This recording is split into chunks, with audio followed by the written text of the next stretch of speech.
الله أكبر الله أكبر الله أكبر.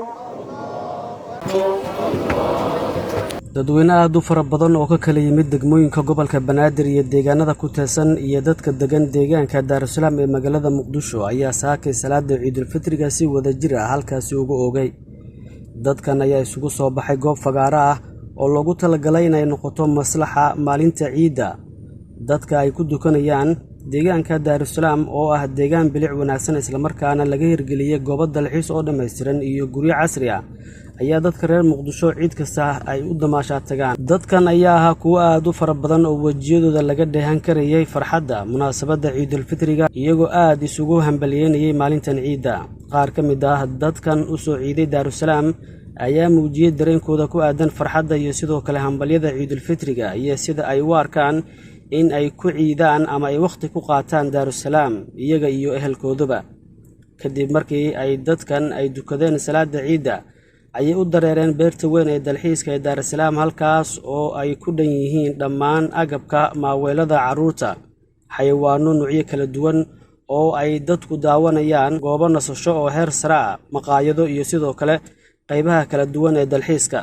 qaar ka mid ah waalidiinta iyo carruurta u dalxiisaga beerta Daarusalaam ayaa muujiyay sida ay u arkaan dalxiiska beerta Daarusalaam iyo adeegyada ay ka heleen.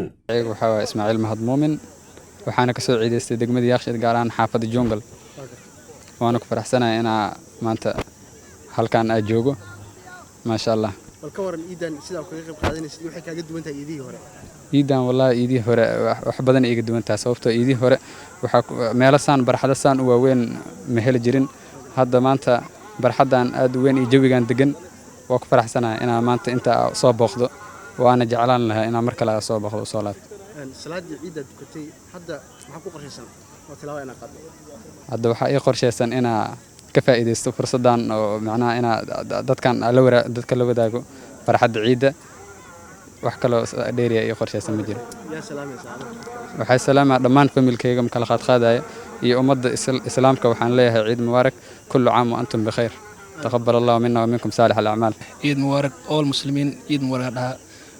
waxaan ka soo qiimaa degmada Yaaqshiid garan xaafad Jungle. waxaan aad ugu faraxsanahay inaan meeshan aad ku quruxda badan ay imaado Daarusalaam oo ku soo ciideysto aan salaad ku soo dugto taasaan aad ugu faraxsanahay. marka waxaan halkan aad iyo aad ugu salaamayaa hooyaday aabahay Maxamuud Biyoole, hooyaday Aamin Ali Axmed, dhammaan asxaabteeda dal iyo dibid qaraabo dhammaan waa salaamayaa. iidan maxay kaaga duwan tahay iidii hore adiga? iidan wallahi waxay iga duwan tahay inkastoo xaafadaha ku jirnay haddii magaalada wala adal loo jaam ay jirto. hadda saakii waqti yar soo baxay waa iyo iska imaad Daarusalaam. waa meel aad u qurux badan oo jibiga aad u wanaagsan oo dadka loogu dalgalay inay jibi macaan ku qaataan. marka all muslimiin ciid wanaagsan kullu caam wa antum bikhayr. ciidan ciidad kale waxaan rajeynaa bash iyo barwaaqo inuu Ilaahay nagu gaarsiiyo, nabad inuu Ilaahay nagu gaarsiiyo insha Allah. magacayga waa Yuusuf Sheekh Maxamuud Ali Sheekh. ciidan waa ciid aad u barakeysan, ciid Ilaahay subxaanahu wa ta'aala oo isku soo aadiyay laba ciid oo muslimiinta ay leeyihiin, ciidul fidri iyo ciid isbuuca oo maalinka jimcaha aad iyo aad ugu faraxsanahay. waa gartay xagee ka soo ciidaysatay? aniga deegaankan dadka deganaa ka mid ahay laakiin asal kuma ihi mar dhawaan soo degay alxamdulilah. Daarusalaam aan deganahay.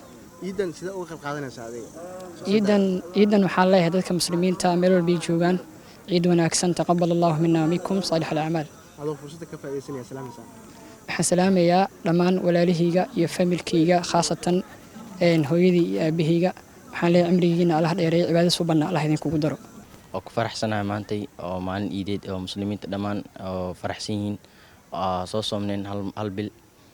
dareenkii lama soo koobi karo, aad iyo aad u faraxsanahay sababtoo waa maalin ciid oo loogu talagalay farxad dhammaan muslimiintana inta waxaa ka leeyahay ciid mubaarak.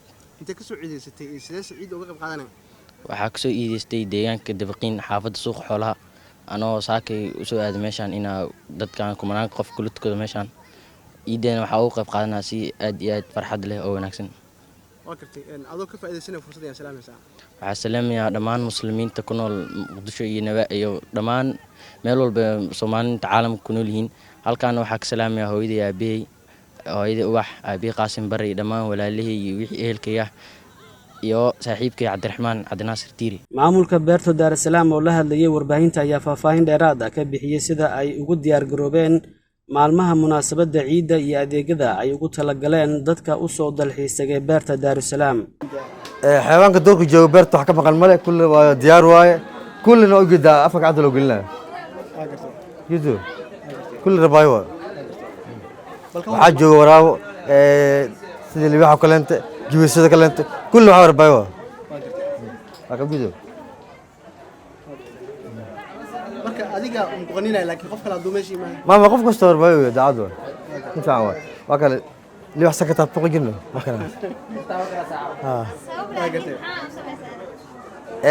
ربارين وحكنتي راشين كعنا أقوله بستريها قف مركب باي قوته أما باي كبرت له حنا متى مركب بشر باي وحكونا الملأ ما مسكوب الله waxaa si xowli ah ugu qulqulayay deegaanada Daarusalaam gaadiid kala duwan oo ay saaran yihiin dad u soo dalxiisay Daarusalaam kuwaas oo iyaga iyo sidoo kale caruurtoodaba ay doonayaan in ay ku damaashadaan.